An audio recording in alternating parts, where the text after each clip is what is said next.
All right. I'm ready. Okay. So I was listening to you relating on what I can term the initial involvement in activism. Yes. Right. And there's something that you said about yourself and your father. You said your father passed away when you were only 3 months old. Yes. And then you said that he was an ex-freedom fighter for the people. Yes. He was an ex-freedom fighter. So now that he passed away when you were only 3 months old, does this mean that you don't know your father anymore? Yes, it is true. I don't know my father anymore. Okay. Yes. So how has this, or how did this affect you growing up and being who you are today? Thank you very much. I think that never affected me much, on the basis that probably it was going to affect me in a way, if at all, probably I had known my father. Okay. That was going to maybe trouble me. But the fact that my mother and my brothers were the ones, I mean especially my brothers and sisters, were the ones who were already old by then when my father passed away. So they just related to me how things happened, how my father was involved in the political activism under ZAFU and as an ex-educator, as well as that he was also an ex-teacher during the Smith regime time.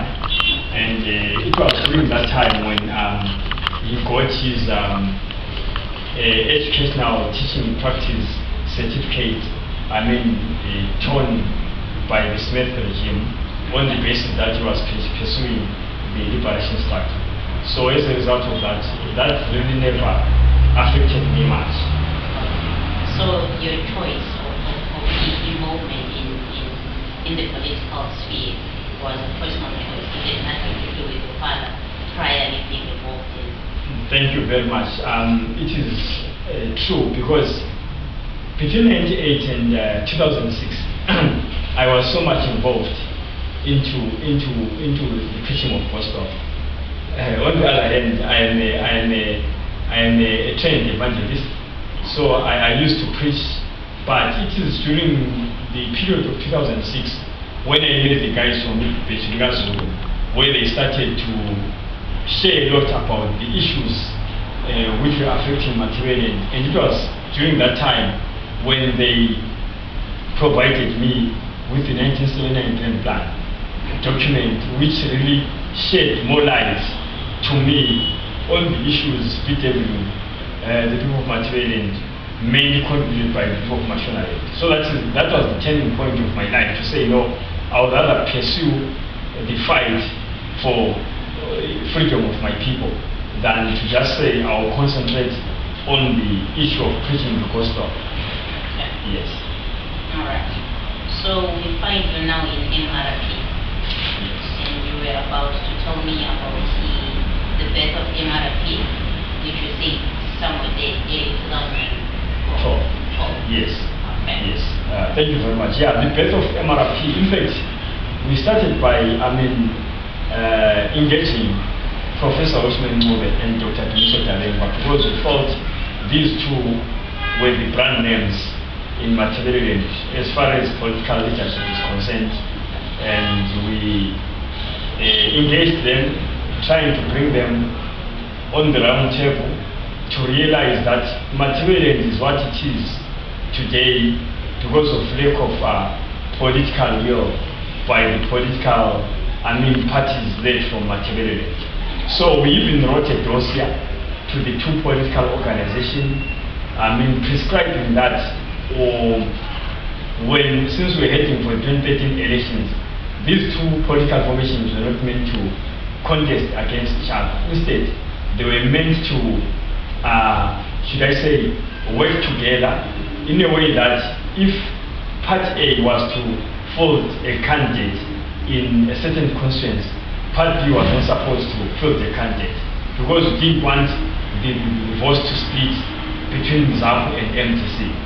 I remember on the meeting that we called, MTC led by Professor Mqondisi never picked up for that meeting, but it was Dr. and his other guys from the National executive committee from ZAPU who pitched up, and they really appreciated the initiative by us as young people by that time to say no, as our leaders come together so that we work together to defend the political space of Matabeleland. But when we thought that these leaders or these political parties were going to work together, we're shocked in 2013 when the nomination set to discover that MTC led by Mqondisi was going to contest in all the seats that ZAPU was also going to contest.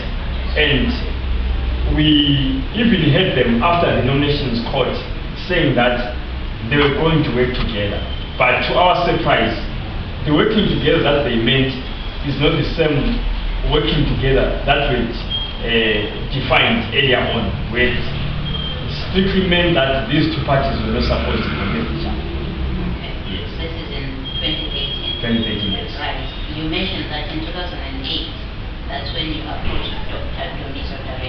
Yes. Tell me about that. Yes, it was after, through my mentor, who is late now, Kubegan Dube. He used to be closer to Dr. Mqondisi. So he would always say to us, no guys, we need to always to visit Dr. Mqondisi to seek for advice and things like that.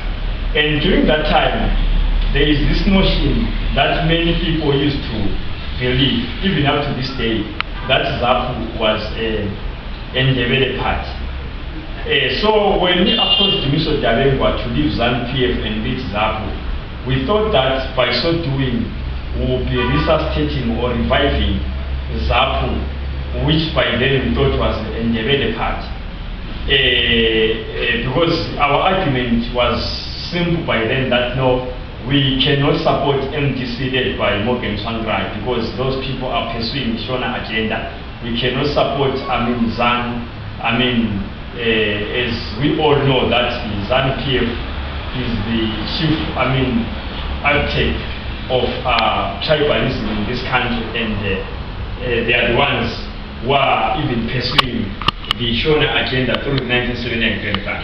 So our reasoning for reviving ZAPU was based much on the argument that we thought ZAPU was a Ndebele party. It is only of now through our research when we discovered that no, ZAPU was never a Ndebele party. It was a Ndebele party because of the fact that was led by Dr. Joshua Nkomo. But initially ZAPU was mainly formed by the people from Mashonaland, the likes of Chikerema and George Nyandoro and others, who then sought for Dr. Joshua Nkomo's leadership after they heard that he was doing wonders at Rhodesian Railways, giving some wife a torrid time there.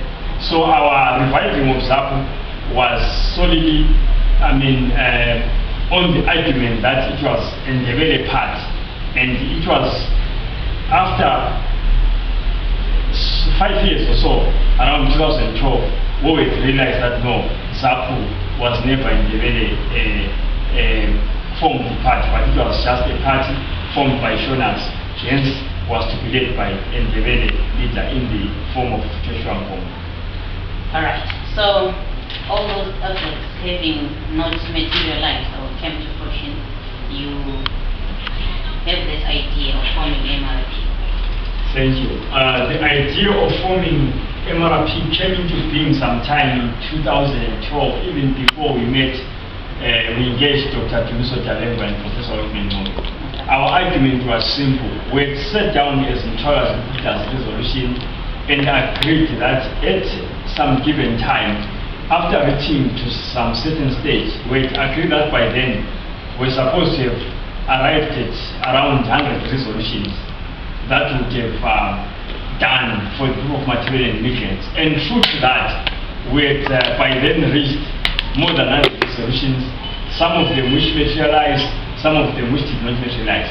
We had agreed that as young people, it is now our time. By then, if the elders cannot buy to our advice to the effect that we need to have a formation that will be led from Matabeleland, then we will be left with no choice but to come up with an organization that will be pro-material, that won't be diluted as far as standing for the issues of material was concerned, is concerned.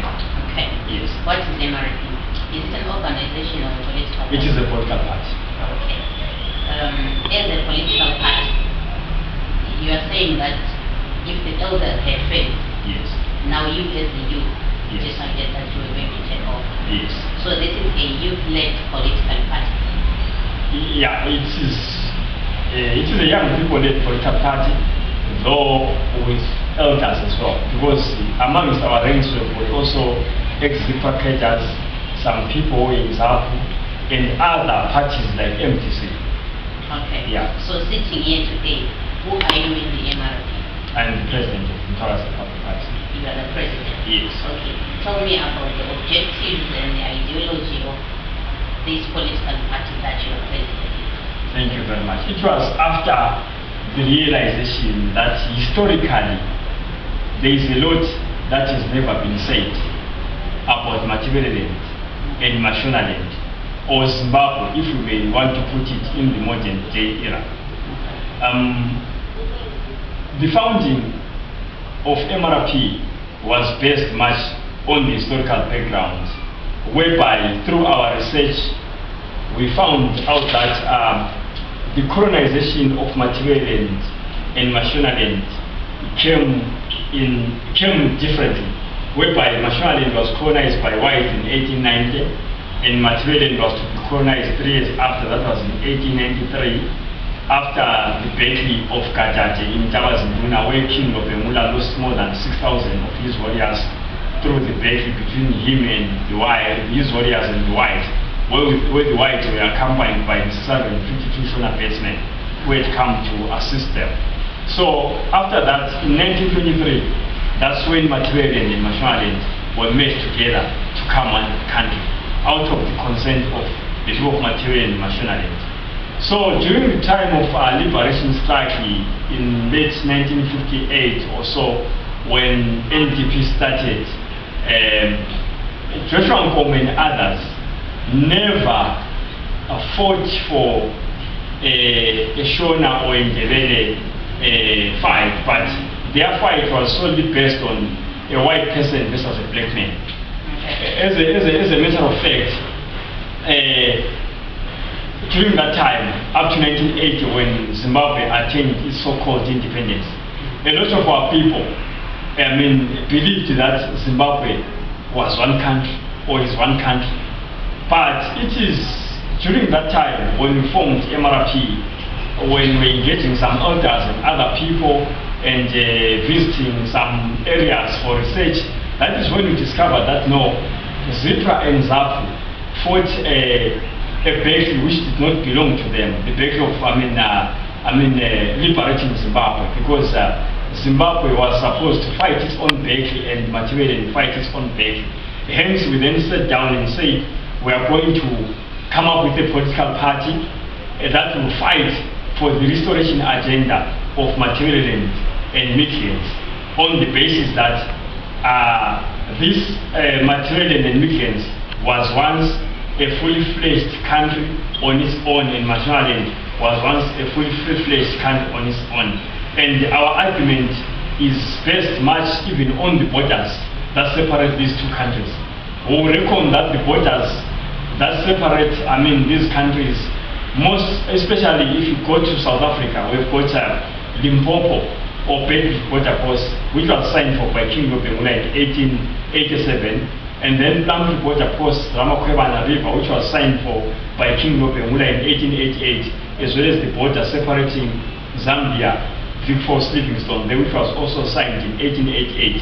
And then the last border, which is the border that we won, that is the Jameson Line in Nyati River in Kwekwe, which was signed for by King Lopemula in 1891. So our formation of MRP is solely based on that true historical background, whereby we are simply saying these are two separate countries. No wonder why there is been probably Zimbabwe is run the way it is run, because those guys from the east, they understand that we are two separate countries. Okay. Yes.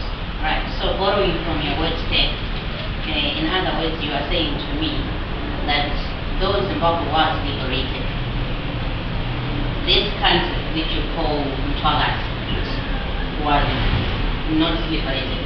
It was only swallowed into this Zimbabwe blanket, but it was never liberated. That is very true. I think you reckon that probably before 1980 elections, there were some talks at Lancaster, which came up with the Lancaster Agreement, which was to give direction to how the elections were going to be conducted.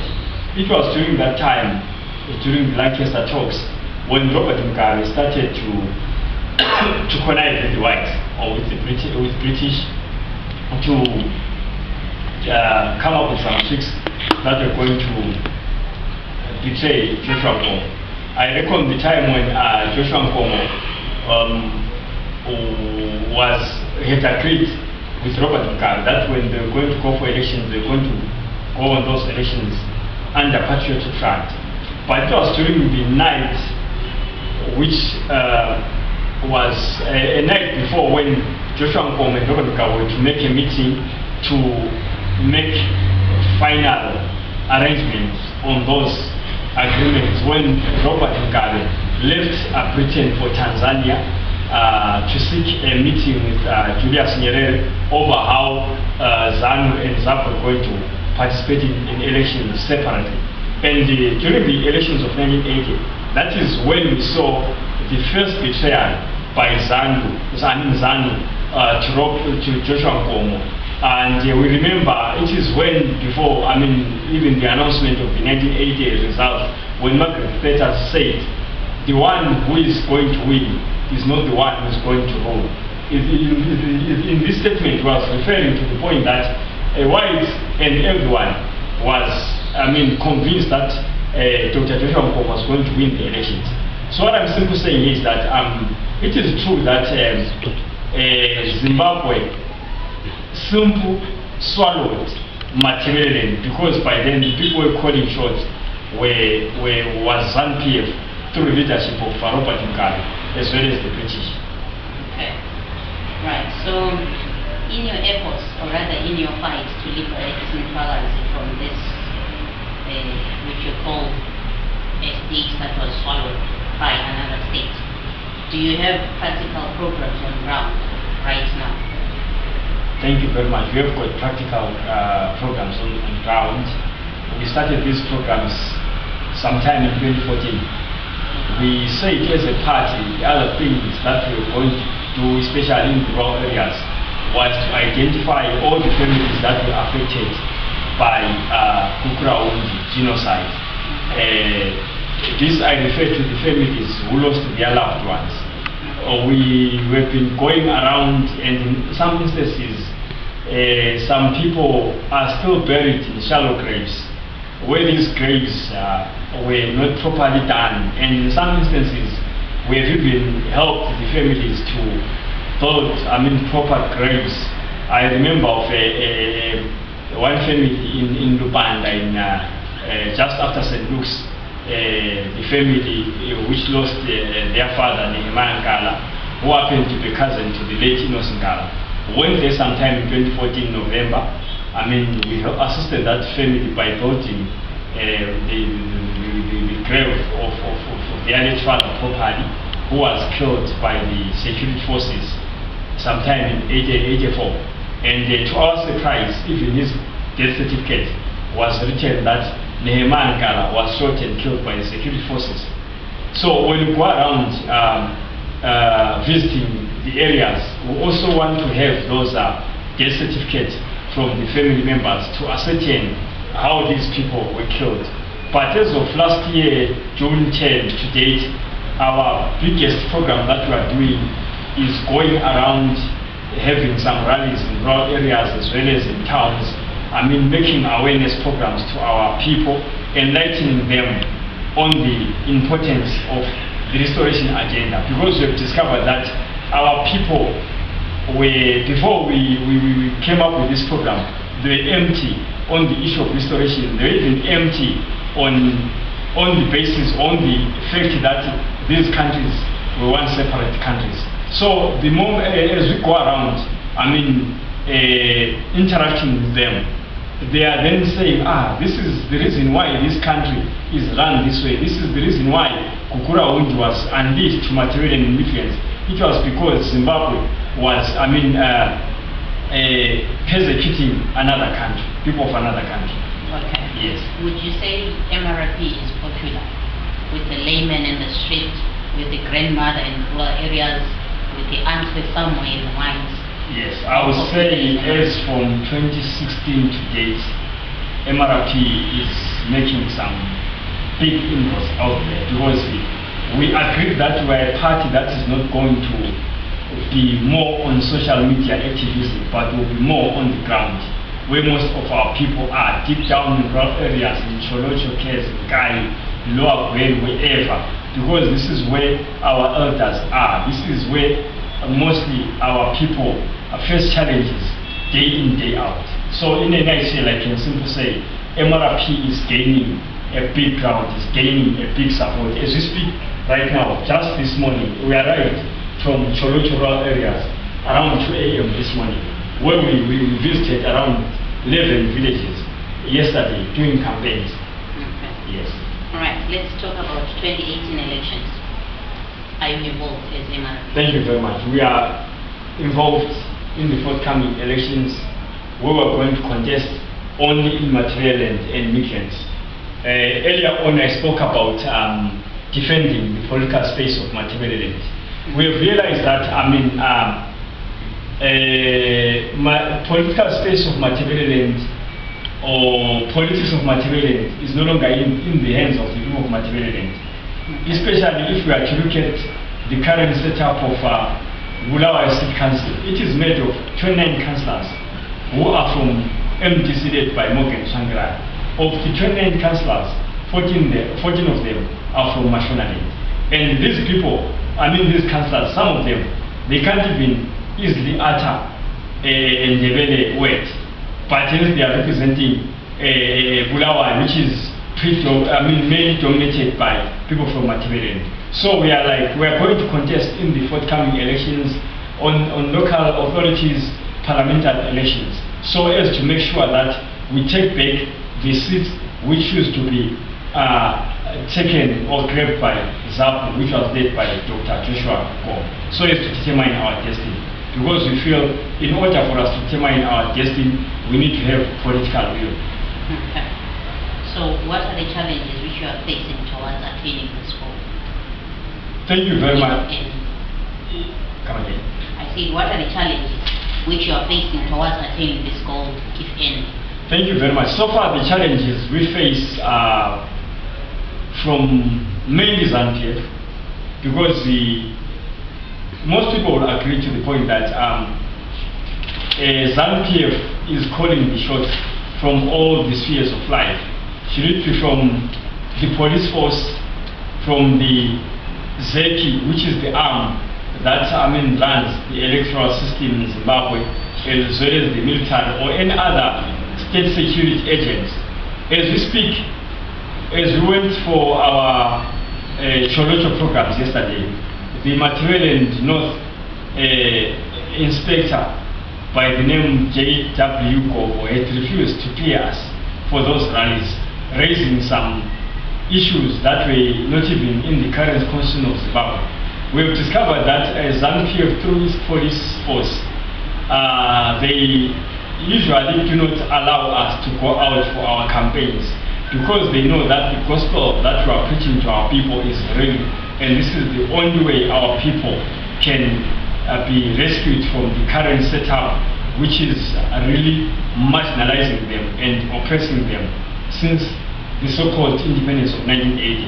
So the challenges have been that the playing field is not that level, considering the intimidating status quo by ZANU-PF through its security agencies, should it be CIOs, police force, and the military. Like last time, we had information from our guys from Mkai and Slovenia just last week that the soldiers have been deployed on the ground. They go around asking for the voter registration slips from the parents to record their names and their slip numbers, thereby intimidating them. or telling them to vote for ZANU-PF. If they do not vote for ZANU-PF in the forthcoming elections, something nasty will happen unto them. All right. In realistic terms, do you think the restoration of Mqondisi as a state is an attainable goal, or is it your wish as the Mqondisi people that it could be an attainable goal? It is an attainable goal. In fact, no wonder why we agreed as MRP that if we want to achieve this goal, it's all about engaging the masses so that we have the mandate from the people. So as a result of that, this agenda is very, very possible to achieve. It's a matter of time. I recall even Ian Jacker Smith sometime in 1976 said, not in 1,000 years that there will be a black majority in this country. But 4 years down the line, the blacks got its independence. Some people, some doubting Thomases out there are saying, no, this is unachievable. This is not going to be done. But we are saying nothing is impossible as long as people commit themselves to that cause, because we feel this is the cause that can liberate our people from this Shona hegemon that we've been since 1980 to date. Okay. So you said you had problems with the law. It didn't exactly allow you to go to Choloto Yes. and do your activities Yes. that you had lined up. Yes. So how are you intending to force the end of the law? Should it stand in your way of progressing in the restoration? We are heading for a situation whereby we are going to disobey. Whatever laws that these guys come up with, because first things first, the other reason that they stated when they denied us to go to Choloto by this Kovo, he stated in his letter that we are in hold of. He said we are not going to be allowed to go to Choloto because they realized that our map from Twagas doesn't incorporate Zimbabwean map. So as a result of that, he acknowledged that the map that we have as in Twagas is the map for another country. So we took that as an acknowledgement by Superintendent Go that he is alluding to the point that probably in future we don't need to apply or to inform the regulating authorities that we want to have rallies, because so far from 10 June last year, 2017 up to date, we have done 35 rallies, excluding the rallies or the meetings that we had yesterday, and 3 roadshows. And the police officers or the law enforcers from other areas have never given us story time. They've never raised that point that was raised by Kobo. So as a result, we regarded Kobo as somebody who is more of a political player more than a law enforcer. Because whatever issues that he raised, they're not constitutional, but they just raised from his emotions. All right. Say you win the elections. Yes. How will you use the mandate that you have towards the restoration of Mqondisi that you will be doing? Thank you. By winning the elections? By winning the elections, that will be a first step in the right direction to prove to the whole world that the people of Machimelland have spoken by voting for the party that is pursuing for the restoration agenda. And hence this is going to help us as a party